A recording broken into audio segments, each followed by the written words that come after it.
everybody. Hello, everybody. Hi, everyone. Thank you so much for coming. I really appreciate this lovely turnout. And I wanted to welcome you to our new... Gary, the mic's not on. It is on. It's just not very loud. All right. It's just not at all like you. The glowing light next to it. It's not glowing. There's got to be a volume switch here someplace. That's right. How many tunes does it take to... Yeah, that's it. Try again. Okay. Is this better? Yes. Okay. I wanted to welcome you to this new exhibition, Jewish-Polish Posters. Donald and Elaine Meyer have graciously made their collection of original, contemporary, and vintage graphic design posters available to us, and they're here to provide us with a walkthrough. Posters have a long history in the Polish artistic tradition. During communism, all art was sponsored and censored by the government.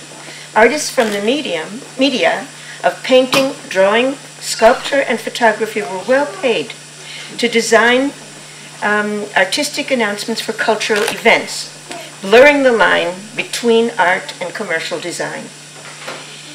Much of it was generated at Warsaw Academy of Fine Arts. Surprisingly, along with posters for circus, music, and film, Poland specialized in portraying Jewish themes. Before I turn the microphone over to the Meyers, let me apprise you of our very exciting programming in conjunction with this exhibition. On March 19th, write it in your calendars, on March 19th, Thursday night, we've been offered a specially priced block of tickets to see Irina's Vow at the Walter Kerr Theater. Tova Feldschuh depicts the Polish Catholic housekeeper who risked her life to shelter a dozen Jews in the home of a Nazi officer. Contact Susie Antwile for details and reservations by March 5th. Susie, where are you? Susie's over there. Does everybody see Susie? Okay. On March 25th, Wednesday night, we have producer Ellen Friedland, who will present 2 documentaries about current Polish Jewish communities, and she will be available for discussion afterwards. On April 30th, put it on your calendars, Thursday night, Yael Stram, world-renowned musician, ethnographer, author, filmmaker, will share with us his search for and performance of klezmer music. That event has a shared sponsorship from Brotherhood, Sisterhood, and the gallery. It will be a fröhlich evening. Lastly, the framed poster, right there. Do you see it? Yeah. The framed poster. Thank you. The framed poster celebrating this exhibition is being offered as a raffle. The winner will be announced on April 30th. See Mark Antwile for your raffle ticket. I want to thank my committee, Susie Antwile, Amy Levine Kennedy, Iris Scopp, and Sally Frank for their invaluable help. The installation for this show is credited to Caesar, who demonstrated skill and ingenuity. Thank you, thank you.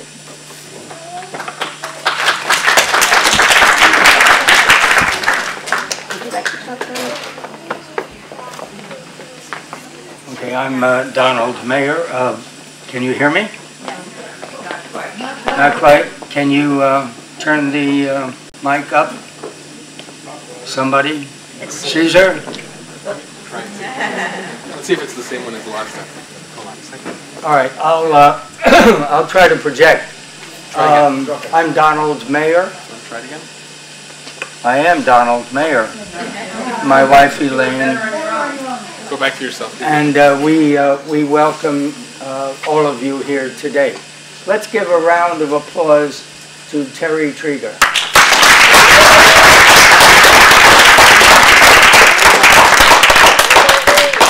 We met Terry in San Diego at the Jewish-Polish poster exhibit. She liked it so much that she wanted it for her synagogue. And thanks to Susie and Amy and Caesar and whoever else was involved with this. Thank you.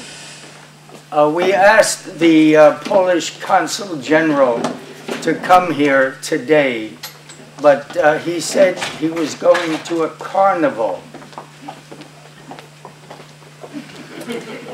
We don't know what a carnival is because it happens before Lent, right? The Poles love a party. He's sorry that he couldn't be here. We're going to start off by playing a game. I'm going to say a word, and then I want you to tell me what comes to your mind. Okay? Anything that comes to your mind that relates to the word that I say. Ready? Poland. My mother's birthplace. Okay? Any other? Holocaust. Auschwitz. Okay? Lawrence Welk. All right. What do they drink? What do they eat? Sausage. All right, you're all right, except you didn't say the key word. What is the key word? Jokes. Posters. Right. My wife has heard me once before. The exhibit is of contemporary, after World War II, posters. The government requested the artists to create posters. Why? If you, are there any Polish-born Americans here today? Anyway, we all know that Poland was destroyed during the war. Some cities were leveled during the war. To rebuild the cities, they put fences around the holes in the ground, and they had the government had the idea that they would put, I keep referring here, posters up around these fences. The artists were, well, let me say this. There was no fine art behind the Iron Curtain. Who are they going to deal with? The Ukrainians? The Soviets? So that the finest from the art schools were selected by the government to do posters. But there was a hitch. Not just posters, but what artists wanted to create. You know yourself, if you tell me what to do to create a poster, I'm going to do what you tell me, especially if you pay me. But if you tell me to create what I want to create as a poster, that's what I will show you. That's what I will produce for you. The most important thing in this exhibit, well, let me say this. Artists did posters for films, theater, jazz. They did it for opera, for exhibits, and they did it for Jewish subjects. Remember, this is after the war, mainly from the 60s, 70s, and 80s, under communism. Communism fell in 1989, right? Why? And this is the one thing I want you to remember from what I say and from what you hear here today. You can repeat it to yourselves, you can repeat it out loud. Jewish culture is part of Polish culture and has been for more than 1,000 years. so that the posters that you see will be film posters of Jewish subject films, theater posters of Jewish subject theater, etc. I don't think there's jazz, Polish, jazz, Jewish posters. None of the artists were Jewish, as far as we know. We believe, of course, that because many Poles assimilated, right, lost their identity because of what was happening, that there are, like in the regular walk of life, there are Jewish heritage Polish artists. So if that comforts you in some way, please accept that. But as far as we know, there are no Jewish artists. Elaine, I don't want to go further. Elaine will explain to you, and I think in a walk around, some of the posters that you see here. Again, there are many other posters. You can see our website. There are business cards. There are books to show you what some of the other posters look like.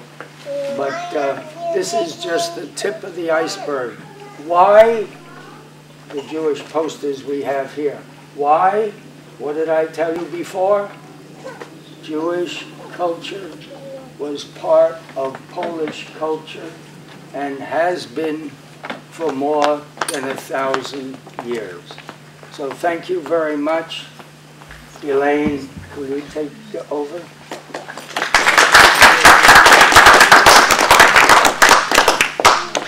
Hi, I'm Elaine Mayer. I also got here via the posters and meeting Terry in San Diego. What I'm going to ask you to do now that everybody has been seated for a while is we will start to talk about the Jewish posters down at the other end, where there are posters from the Jewish theater and some film posters. As you walk, you will see that on the left-hand wall there are opera posters, film posters. Those are posters of exhibits. The poster behind me is of a festival, other movie posters. So when we get back here, it will be almost circular in that we will start with a movie poster and wind up with the movie posters. And just remember that all the posters that you see around you were done in a period of time that you don't expect to see posters with the Jewish theme. And keep that in mind and have a fresh look at something that when we first saw them, we were surprised that these even existed, as I'm sure most of you are. So I invite you all to come to the end gallery where there are posters from the Kaminsky Theater and 1 or 2 film posters.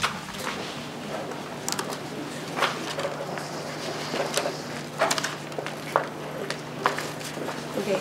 The first poster that we will talk about is a film poster called Ulica Granica, which in English is translated as Border Street. Border Street was one of the first movies done after World War II with a Jewish theme. There was a Polish film after World War II. Polish film industry started pretty much right after the war. There was an attempt to revive the Yiddish films themselves, but that failed. But nonetheless, Alexander Ford, any film buffs here familiar with Alexander Ford? Terry. He was a director, he was a Jewish director who was put in charge of the Polish film industry after the war. And he did a film called Border Street. It's 1948. Anybody here besides Terry see the film Border Street? Great. Great, because this is all you know about what I'm telling you so far. The only thing you know, it was done by a Jewish director after the war, and it's called Border Street. Would anybody like to tell me what they see in this poster. I've seen the film and I know what it represents, but a way of showing what great art it is and how the artists were able to encapsulate the film in this one moment is, I'm sure you will all see and be able to pick up the feeling and the basis of this movie. It's 1948. The other thing I can tell you about the film, Stalin was in charge of Russia, USSR at this time. He permitted the film to be made because all culture is totally controlled. However, after it was made, and after this poster was originally done, the film gets banned in Poland, even though it won an award in Venice. And for almost 10 years, it is not shown in Poland. Stalin dies in 1953, and I hope you all are looking at the poster as I'm talking, and the film is re-shown in 1958. This poster, as great a condition as it is, dates from 1958. There was a 1948 poster, I understand. I have never seen it. Whether any still exists, I don't know. So would anybody please tell me what they would see in this poster that talks about Border Street? Anybody? Destruction. Scene of destruction with some kind of an agreement happening, it looks like. Anybody else? Go ahead. Like lovers divided by a border or something like that, like a wall? No? Yeah. Yeah. It's all right. You know, Okay. remember, what the artist tries to do is to convey a feeling to you. So it is what you see in it. About the artist himself, I can tell you something about the artist. His name is Eric Lipinski. He is honored in Yad Vashem as one of the righteous among the Gentiles. He was very much, he was underground during the war and helped save Jews. Anybody else see anything? The black, I can tell you what I see. The black, to me, is the wall, but it is also in the form of a figure. Meaning a huge kind of figure that is encompassing everything. The film is the story. Anybody else, before I tell you what the story is about? The film is the story about multicultural families living in an apartment house and how the Jews are sent to the Warsaw Ghetto. And the reason Stalin banned the film is because the Jews are the heroes of the film as opposed to the Poles. It's a very moving poster.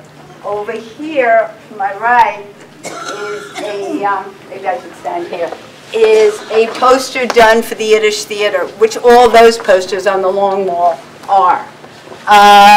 The title of it is in English also, We Polish Jews. A famous Polish poet. His name is Julius Tuwim.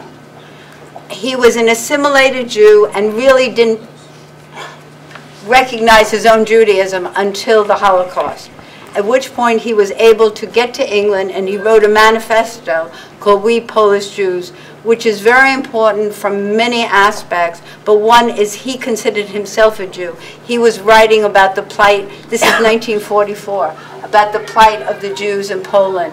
In the 1980s, it was made into a theatrical piece, and it was shown at the Kaminsky Theater.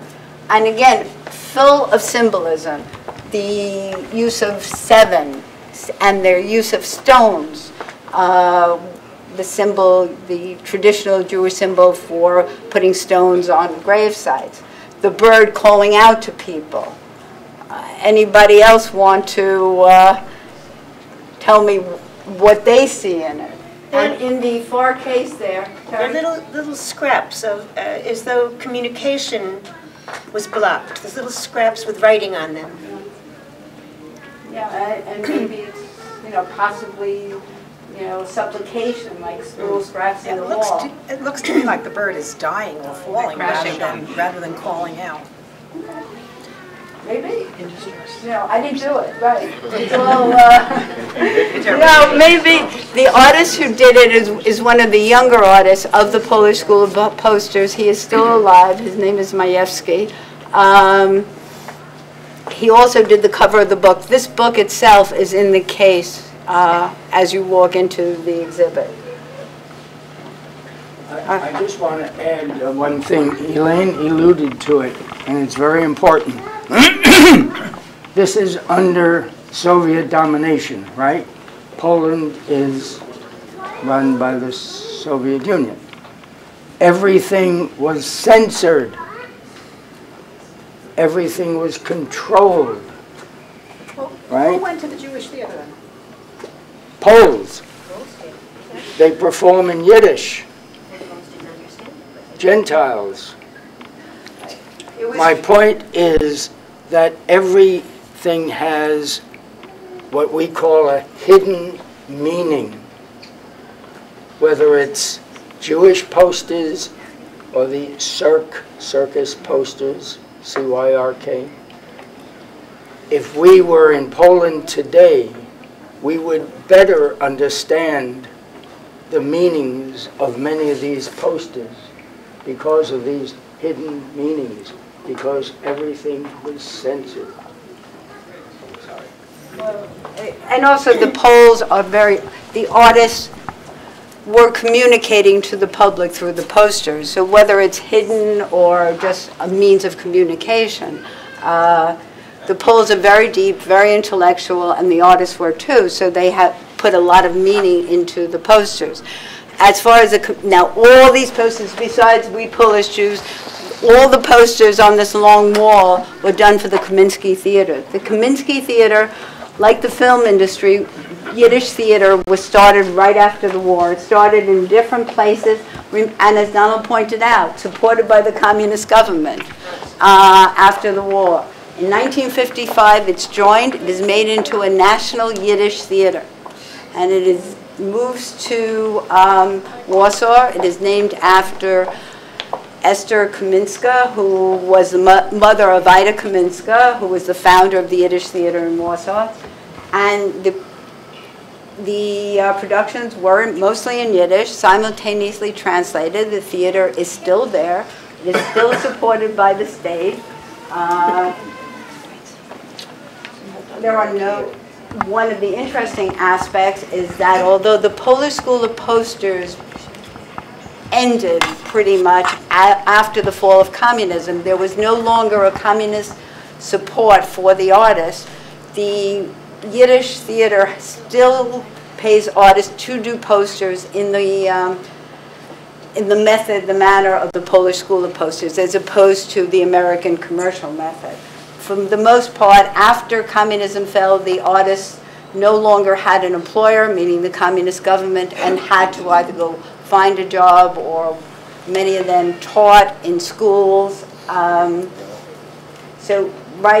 We can start on the left. A theater piece that many of you are familiar with, the Dybbuk. The Dybbuk, and you can see two very different interpretations of the Dybbuk. There is, on the far right, the artist's name is Pongowski, who did it. Andrzej Pongowski, one of the younger artists. If you move over one, that artist, his name is Marian Stahersky.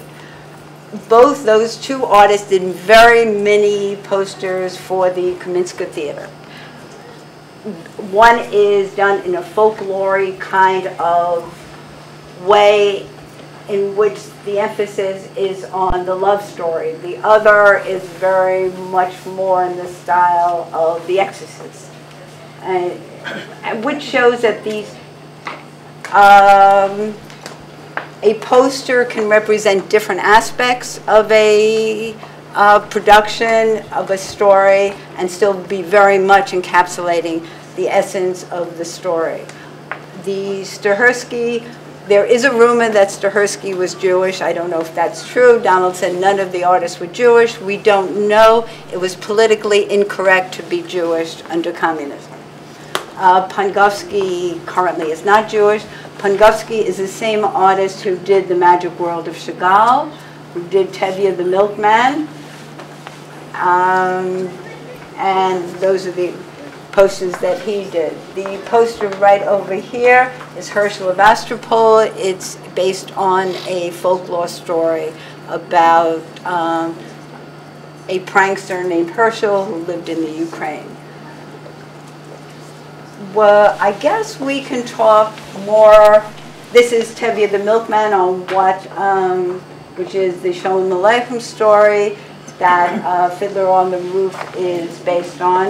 And this poster right here is the Gold Diggers, which is featured in the poster done for the San Diego exhibit, redone for the exhibit here. And that is done in the style of old Polish posters. Let's see. The Magic World of Chagall obviously is done in the style of Chagall. Anybody have any questions about anything pertaining to these posters? I'm just imagining the walls around the city so decorated. Yes, very It must be much. very exciting. Must have been. It must have been, and there is a film that shows, there are several films that show how it looked at that time. In Poland today, unfortunately, the posters that you see look very much like our Pepsi or Coke or whatever. You don't really see these. The Yiddish Theater still does posters, and they do have a big poster outside their theater. Anybody else? I'm just surprised at the Hebrew. If the Jews aren't in Poland, well, it's Yiddish, but the Polish, you say, don't really understand Yiddish. Do they understand the Yiddish writing? Some may not. There were very few Jews. The Poles, one of the, remember what Donald said to you about the intertwining of the cultures? Right. When you speak to the actors and actresses, especially earlier on, now there probably are some Jewish actors and actresses, but when we first went to Poland there weren't, and you speak to them, they are very proud of the fact that they were able to master Yiddish and could speak Yiddish and to perform in Yiddish. So there is a certain pride because the intertwining of the cultures is such that the people apparently always felt that there was a need to keep the traditions alive. And it is Yiddish as opposed to Hebrew. Yeah. And there was a magazine kind of publication all throughout this time, paid for by the communist government, that was printed partially in Yiddish. Yeah. I know there's some interconnection between Yiddish, Polish, and German languages. Could the Polish people who were non-Jews understand the Yiddish because of its closeness to I don't know, but probably not. I mean, the Polish, I mean, I can't, although I understand Yiddish, I can't pick up any Polish. Oh, okay. That's So, but I do much better in Germany. Right. Which is more Slavic. I thought they were much closer. Any other, okay. Polish is more What I don't Slavic. understand is, if Poland is supposed to be anti-Semitic, and there were no Jews left, Yiddish is based upon then why was all of this done? I don't. Well, we can talk about it more later, I don't understand it. but you have to remember that your initial thought about Polish, there is some question as to why many Americans feel that the Poles are anti-Semitic, and we'll talk about that more later. Because right now we would like to talk about the art and the culture. Okay, as we walk over, there are more, actually three other theater posters. I said, remember before, I said, remember you're going to see something that you didn't think existed. And it's hard to get your arm around it and just let it talk to you. That's what I'm trying to say. Just let the posters themselves in their art talk to you and show you what it is that they're all about. Besides the Yiddish theater, there were other theaters throughout Poland that did Yiddish based plays. This poster here, I think, is a very, very powerful poster. It's the Diary of Mary Berg. In the case, there is a recent republication of that diary. Mary Berg was a young lady who was in the Warsaw Ghetto. She survived the war. But while she was there, she wrote a diary of her experiences in the Warsaw Ghetto. Her family was able to escape because her mother was an American. So it's a very different kind of experience than the Diary of Anne Frank. But it was the first diary that came out of the war. She escaped in 44, I believe. Or maybe 45. She was here, and she, along with Jan Karski, tried to warn. Hi guys, I need some help. Let's go. I need help projecting. I lost my helpers. All right. She even marched the anniversary of the uprising in the Warsaw Ghetto, and tried to warn the American people about what was going on in Europe at the time. The poster itself is an amazing poster in which the artist seems to me to be able to capture the idea of the wall, the Warsaw Ghetto, the light coming through, the hope of the future, the darkness of the present, meaning the present under the Warsaw Ghetto. It was made into a play. It was performed in Poland in the 1980s, and this poster dates from the 1980s. Down there, another black and white poster is Twilight by Isaac Babel. It is about the gangsters in Odessa. A very dark kind of poster, but very... Right. A prettier poster in the center there is the Song of Songs. There are many posters about the Song of Songs. Sholem Aleichem even wrote a short story, novella, about the Song of Songs, and very often in the posters there will be reference to, not very often translated here, poster of the Song of Songs for a production. That one is very beautiful, lighter, prettier, because of the subject matter. The posters tend to follow the subject matter. Anybody want to comment, questions, feelings? Okay, now we will come over to 3 opera posters. The reason these posters are here is to show that the repertory in Poland contains many operas with Jewish themes. They have there are operas and posters, because the posters follow the operas, of operas we never see here. One is Moses. Joel, wherever Joel is, he's back there, is the first American I've ever spoken to who has ever even heard Moses. It's by Rossini. Anybody else here ever hear? I don't know it at all. It's amazing poster, because as you look at it, it's one of those posters that first you see. I don't know what you see first. I will ask the people in the front, what do you see first? What do you see? Lightning. Okay, what else do you see? What else do you see? A mountain. Yeah, mountain. Yeah, you see all of that. And as you, right, because when I first looked at it, I only saw the mountains. And then as you study it, you see more of what is coming out at you, which makes it an amazingly interesting poster. The poster of life. Yeah, great. Yeah. The artist who did this, Waldemar Świeży, is still alive. He's in his 70s now. He's probably the most prolific of all the Polish poster artists. He has done some posters for an art gallery in Las Vegas. Not posters. He has redone some of his posters as lithographs, and they now sell for thousands of dollars in Las Vegas. And he is still very active in the field of art. This is a poster for Nabucco. Nabucco is something that is part of our repertory, but there it is very popular. It's all, opera is more popular there than probably in the States, and Nabucco, every opera company does it. And every time they do Nabucco, there's another poster, or there was, not recently. The recent posters are like ours, just the words and not very much. And over there is a very beautiful poster by a younger artist by the name of Valkuski.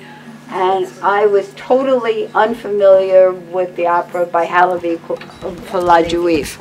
When the Met finally revived it, I was very excited by that because I had seen the poster, and she's very much a seductress, and I knew about the opera from the poster. And then when I got to see it, the lead was not quite as beautiful as the poster. Valkuski is, also, as we keep walking, he also did the poster, another poster of Fiddler down there. There are certain artists who did many Jewish posters. Under communism, the artist could decide or volunteer or give their sketches for the posters. So I don't think it's totally coincidental that there were some artists who did many of the Jewish posters. In back over there is a another interpretation of Fiddler on the Roof. Fiddler on the Roof is probably or possibly as popular in Poland as it is here. There are interpretations reaching, very beautiful, very intellectual. This one, I would say, is probably a more intellectual kind of fiddler. Why? And nothing is accidental. Sometimes I don't know why exactly the fiddle is within boards, why there is a point of, because I've looked at it and I don't really understand it, why there is a point seeming to point to his nose. I've questioned if the box is sort of a broken swastika. I don't know. But it says Stasis. That was their... That's the name of the artist. Oh, I thought I was thinking of Hungary, which... Okay, that's the name of the artist. It could be a roof. It's supposed to be a roof. Okay. Could be just a roof, and I'm trying to read into it. But his head is very large. His fingers are very small. It could be whatever. It could. And I think it's contained. He has no freedom with the bow. That's right. Except to go through that tiny hole. So it's restraint or repression, maybe. Life is a shaky as a fiddler on the roof. Yeah. Yeah. And expression is frozen. Yeah. And if and there's another Fiddler on the Roof, right? I don't know why we happen not to have gotten Happy Fiddler on the Roof, but here's another one where the fiddle is burning and the man is looking wistfully at the past, as opposed to, there are very happy and charming and delightful fiddlers. On top of this fiddler, there's a poster called Stars. Stars is a film poster. Stars was a German-Bulgarian film that has is relatively known, but not here. It is a story, well, you see the star, which can, the Star of David, and also meaning the Star of Hope. You can think about it as you wish. And it is, as you can tell from the poster, it's a love story. But it is not only a love story, it's a love story of a Jewish girl and I think it's a German soldier. And in many of the posters of movies, there is a question of the complicity of silence. And this is very much in this movie. And since it is Oscar night and Walter Bashir will probably win again, the same theme comes up today, the complicitness of silence. I skipped these two, not purposely. These are also film posters. Korczak is the story of Janusz Korczak, who was known in Poland. There are several statues to him in Warsaw. He was the man who had an orphanage, who went to his death with his orphans rather than saving himself. And Andrzej Wajda, who did the film, is a famous Polish film director, recently received an Oscar for Lifetime Achievement, and Korczak is an example of one of his films. Over here May I is... say something? Sure, Tara. The first Holocaust memorial that was made in New York is a frieze on the Park Avenue Synagogue, and it's on the Madison Avenue side, and you see Korczak surrounded by his children moving toward, I guess, finality. But that was the first Holocaust memorial in all of New York. I didn't know that. Yeah, there. Hey, I didn't know that. The black and beige poster is Requiem for 500,000. It was an early poster done in the 60s. It's a documentary. And again, an example of Polish culture and Jewish culture being together. It starts out with the word Requiem, but it's for the Jews who died in the Holocaust. And again, a powerful, moving poster using the menorah and the hands praying to heaven. Anybody have any comments or questions about any of these posters? All right. Finally, we're getting to, okay. These three posters are later posters done in the 80s. In the 80s, communism is on the wane. There is the beginning of a definite feeling of a return to Jewish culture. The two posters here were, now this is still under communism nonetheless. There were two exhibits in Krakow with Jewish subject matter, art exhibits. One is the Jewish community and one is Jewish culture. The artist who did 1, 2, 3 posters is an artist from Krakow named Gorowski, a younger artist. A lot of use of Hebrew. I don't know if he can write Hebrew or if somebody had to help him with it. The poster with the 6 points is open to a great deal of interpretation. Doesn't mean that the points are closing on the eye. Is it 5/6 open? I don't know what the artist meant by it. The poster here about a book is a much more recent poster. Edmond Jabes is a French philosopher. I do not know his work. It's called The Book of Questions. It's a delightful poster, but I think unless you know his philosophy, it's just a great image, but I don't know what it is saying. Could the closing of the 1 point be a change of from a 6-pointed Mogen David to a more universal 5-pointed star? Could be. You know, remember, the artist is speaking to you and how you wish to think of it. To me, it's 5/6 open, and it just needs a little bit more work to get the world living together as one. But that's, my feeling about it. It's every year at the end of June, the beginning of July. The artist who did this one is his name is Raphael Obinsky. He has been living in New York. He has had many exhibits in New York. Again, a poster with a great deal of meaning as you study it. You see the blue brick wall. The brick wall symbolism tends to be of the ghetto wall, but this time it's blue, it's not brown, it's not red, so things are looking brighter.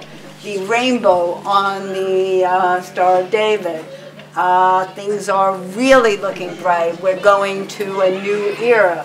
They're painting the rainbow, or a man is painting the rainbow. The more you study these posters, the more meaning they have. Again, 2 film posters on 3 film posters that have, each one has a different significance in the story of the Polish School of Posters. Astane Top brings us back to the era of the 1950s. This was one of the first posters done after the war. It was done on location in Auschwitz. The director and writer was a woman who recently died, who was herself a prisoner in Auschwitz. It is a very gripping film, as it is a very gripping poster. Notice the use of the carnation. The carnation, all flowers have symbolism. Nothing is accidental in the poster. She could have used a rose. She could have used any other flower, but the carnation could mean love. It could, well, the carnation does symbolize love, but love is broken, but it's not totally broken. The stripes, obviously, these stripes of the concentration camp. The flower has a shadow. Not sure of the significance of that. This particular poster comes from 1952. It's an amazing shape if you think about it. The original poster was 48. This is 52 when the film was released. Every time a film was released and the poster was re-released, the artist would get paid again. And not only were there posters in Poland, there were films brought in from outside of Poland. This is the shop on Main Street, which many of us have seen at one point or another, which was a Czechoslovakian film.